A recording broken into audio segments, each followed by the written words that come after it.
Drone Prathap Bigg Boss season 10ರಿಂದ ಹೊರಗೆ ಬಂದಿದ್ದು ಒಂದಾದ ಮೇಲೆ ಒಂದು ವಿಚಾರಗಳಿಗೆ ಸುದ್ದಿ ಆಗ್ತಾ ಇದ್ದಾರೆ. ಹಲವು ಪೊಲೀಸ್ ಠಾಣೆಗಳಲ್ಲಿ ಸಾಲು ದೂರುಗಳು ದಾಖಲಾಗ್ತಾ ಇದೆ. ದಾಖಲಾಗಿರುವಂತಹ ದೂರುಗಳಲ್ಲಿ ಯಾವ ಪ್ರಕರಣದಲ್ಲಿಯೂ ಕೂಡ ಡ್ರೋನ್ ಪ್ರತಾಪ್ ವಿರುದ್ಧ ಯಾವುದೇ FIR ದಾಖಲಾಗಿಲ್ಲ. ಕೇಸ್ ಸಂಬಂಧ ಡ್ರೋನ್ ಪ್ರತಾಪ್ಗೆ ಯಾವುದೇ ನೋಟಿಸ್ ಕೂಡ ಕೊಟ್ಟಿಲ್ಲ. ಹೋಗ್ಲಿ ಪ್ರಕರಣದ ಸಂಬಂಧ ಒಮ್ಮೆ ಕೂಡ ಡ್ರೋನ್ ಪ್ರತಾಪ್ ಹೇಳಿಕೆಯನ್ನು ಪೊಲೀಸರು ದಾಖಲಿಸಿಕೊಂಡಿಲ್ಲ. ಹಾಗಾದರೆ ಡ್ರೋನ್ ಪ್ರತಾಪ್ ವಿರುದ್ಧ ಎಲ್ಲೆಲ್ಲಿ ಕೇಸ್ ದಾಖಲಾಗಿದೆ, ಪೊಲೀಸರು ಯಾಕೆ ಡ್ರೋನ್ ಪ್ರತಾಪ್ ವಿರುದ್ಧ ತನಿಖೆಯನ್ನು ಮಾಡ್ತಾ ಇಲ್ಲ, ಆತನ ಹೇಳಿಕೆಯನ್ನು ದಾಖಲಿಸಿಕೊಳ್ಳುವಂತಹ ಕೆಲಸಕ್ಕೆ ಮುಂದಾಗ್ತಿಲ್ಲ ಅನ್ನೋದು ಈಗಿರುವಂತಹ ಪ್ರಶ್ನೆ.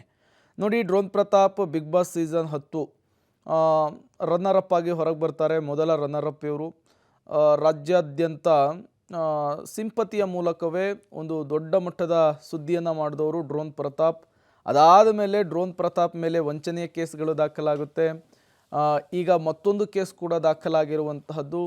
ಡ್ರೋನ್ ಹೆಸರಿನಲ್ಲಿ ನಮಗೆ ಮೋಸ ಮಾಡಿದ್ದಾರೆ ಅಂಥೇಳಿ ಮಹಾರಾಷ್ಟ್ರದವರೊಬ್ಬರು ಮಾತನಾಡಿದರು. ರಾಜ್ಯದ ಹಲವು ಜಿಲ್ಲೆಗಳಲ್ಲೂ ಕೂಡ ಕೇಸ್ ದಾಖಲಾಗಿದ್ದರೂ ಇಲ್ಲಿವರೆಗೂ ತನಿಖೆ ಆಗದೇ ಇರೋದು ಇಲ್ಲಿ ಕುತೂಹಲ ಕಾರಣವಾಗ್ತಾ ಇದೆ. ಹಾಗಾದರೆ ಡ್ರೋನ್ ಪ್ರತಾಪ್ ವಿರುದ್ಧ ಎಲ್ಲೆಲ್ಲಿ ಕೇಸ್ ದಾಖಲಾಗಿದೆ? RR ನಗರ ಪೊಲೀಸ್ ಠಾಣೆಯಲ್ಲಿ ಕೇಸ್ ದಾಖಲಾಗಿರುವಂತಹದ್ದು ಡ್ರೋನ್ ಪ್ರತಾಪ್ ವಿರುದ್ಧ. ರೈತರಿಂದ ಹಣವನ್ನು ಪಡೆದು ವಂಚನೆ ಮಾಡಿರೋದಾಗಿ ಇಲ್ಲಿ ದೂರನ್ನು ದಾಖಲಿಸಲಾಗಿದೆ. ಅದರ ಜೊತೆಗೇನೆ ಡಾಕ್ಟರ್ ಪ್ರಯಾಗ್ ಎಂಬುವರಿಂದಲೂ ಕೂಡ ದೂರನ್ನು ದಾಖಲಿಸಲಾಗಿದೆ.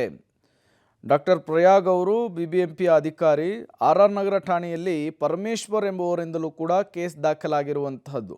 ಅದರ ಜೊತೆಗೆ ಡ್ರೋನ್ ಕ್ಯಾಮ್ರಾ ಕೊಡೋದಾಗಿ ಹೇಳಿ ವಂಚಿಸಿದ್ದಾರೆ ಅಂತೇಳಿ RR ನಗರ ಠಾಣೆಯಲ್ಲಿ ಪರಮೇಶ್ವರ್ ಅವರು ದೂರನ್ನು ಸಲ್ಲಿಕೆ ಮಾಡಿದ್ದಾರೆ. ಇನ್ನು ಮಂಡ್ಯ ಮೂಲದ ಚಂದನ್ ಕುಮಾರ್ ಗೌಡ ಅವರಿಂದ ಕೇಸ್ ದಾಖಲಾಗಿದೆ. ಇದು ವಂಚನೆಯ ಕೇಸು. JDS ಟಿಕೆಟ್ ಕೊಡಿಸೋದಾಗಿ ಹೇಳಿ 2 ಲಕ್ಷ ಹಣವನ್ನು ಪಡೆದು ವಂಚನೆಯನ್ನು ಮಾಡಿದ್ದಾರೆ ಡ್ರೋನ್ ಪ್ರತಾಪ್ ಅಂಥೇಳಿ ಒಂದು ಕಂಪ್ಲೇಂಟ್ ಆಗಿದೆ. ಬಟ್ ಪೊಲೀಸರು ಇಲ್ಲಿಯವರೆಗೂ ಕೂಡ ಎನ್ಕ್ವೈರಿ ಮಾಡಿಲ್ಲ. ಅಟ್ಲೀಸ್ಟ್ ಡ್ರೋನ್ ಪ್ರತಾಪ್ ಅವರನ್ನು ಕರೆಸಿ ಅವರ ಮೇಲೆ ಬಂದಿರುವಂತಹ ಆರೋಪಗಳಿಗೆ ಹೇಳಿಕೆ ಪಡೆಯುವಂತಹ ಕೆಲಸವನ್ನು ಕೂಡ ಮಾಡ್ತಾ ಇಲ್ಲ.